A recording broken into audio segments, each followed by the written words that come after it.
Buti naman, medyo nawala na yung araw. Tuloy ng init eh. Yan. Yung mataba na lang ang bawian natin. Yan yung sumbongero sa teacher eh. Yari talaga sa akin yan. Oo nga pala. Pupunta ka pala ako mamaya sa kantin niyo. Sige.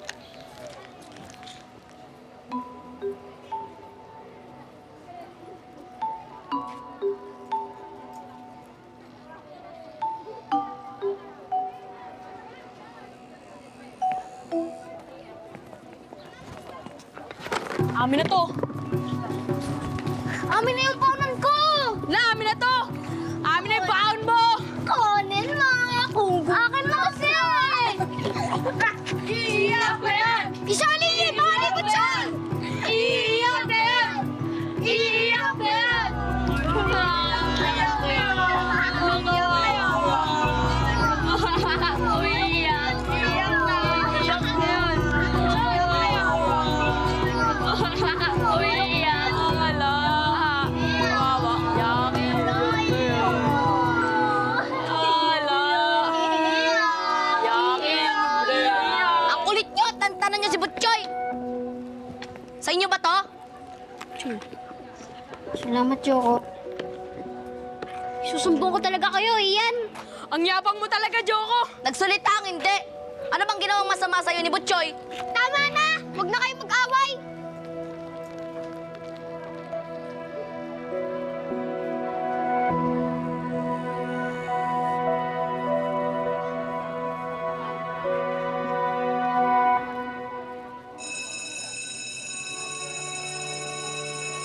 Pasalamat kayo at nag-bell. Susunod, manda talaga kayo sa akin. Tara na.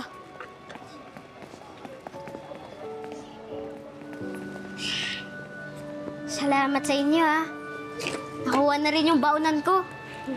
Hindi, mapapagalitan ako ng nanay ko pag nawala yung lunchbox ko. Wala yun. Tara na, pasok na tayo. Oo nga, tara na. Sigurado ako, naghihintay na si Kring Kring. Tara na. Tema, salamat ha. Sana masaya ka sa condition mo, ha? Salamat din po sa inyo, Ma'am Gege. At sa iyo rin, Daisy. Mimiss ko po kayo. Ngayon po, miss ka rin po namin.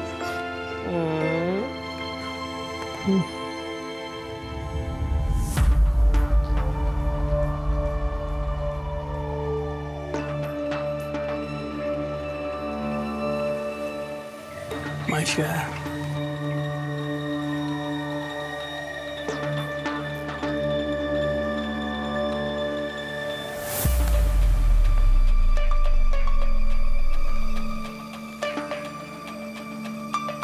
Sige na, babay na talaga na. Ingat kayo. Check mo yung mga ano mo, ha? Baka may kulang dyan. Maraming salamat. Miss ko.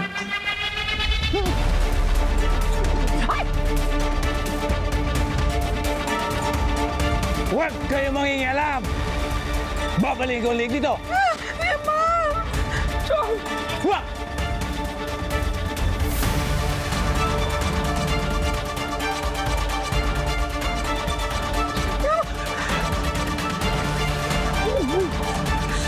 Sige, sumat! Sumat! Na!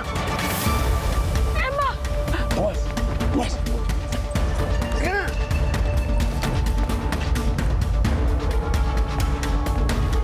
Emma! Ibalik si Emma! Ibalik si Emma! Mahal, mahal!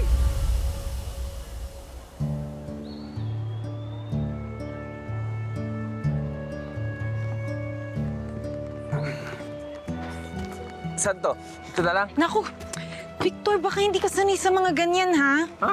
Hayaan mo na nga, ako na yan. Gusto ba? Ayos lang. Ayos lang ako. Kayang-kaya ko yan. Ay, naku.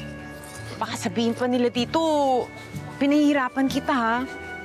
Ano ka ba naman? Gustong-gusto ko yan. Ayan, o, mo? Gustong-gusto ko itong mga ginagawa ko na to. Ayan, o. Ate, tinan mo. Gustong-gusto ko yan, o.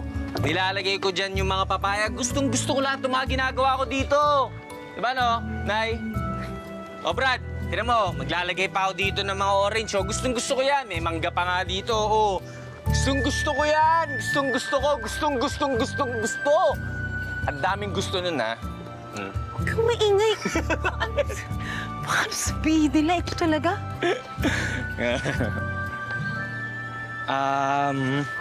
Isabel, alam mo, sinabi ko na nga pala dun sa boss ko na bala kong tumakbo sa politika. Talaga? Hmm. Oh, anong sabi? Ayun, alam mo na. Ayaw niya. Ang unang sinasabi niya sa akin kasi ang pangit daw ng takbo ng politika dito sa Trinidad. Anong tingin mo? Ako, syempre, sa tingin ko, dapat sundin mo kung ano yung gusto mo. Tsaka kung ano yung layunin mo. Wala naman talagang makakapagdikta sa'yo, Pwede silang magpayo. Pero sa huli, ikaw pa rin talaga masusunod. Tingin mo ba kaya kong baguhin yung takbo ng politika dito sa Trinidad? Siyempre, hindi madali, pero kailangan subukan, di ba? Panigurado, meron kang mga pagdadaanan dyan. Pero, siyempre, magiging sulit din lahat pag nagawa mo yung mga adhikain mo.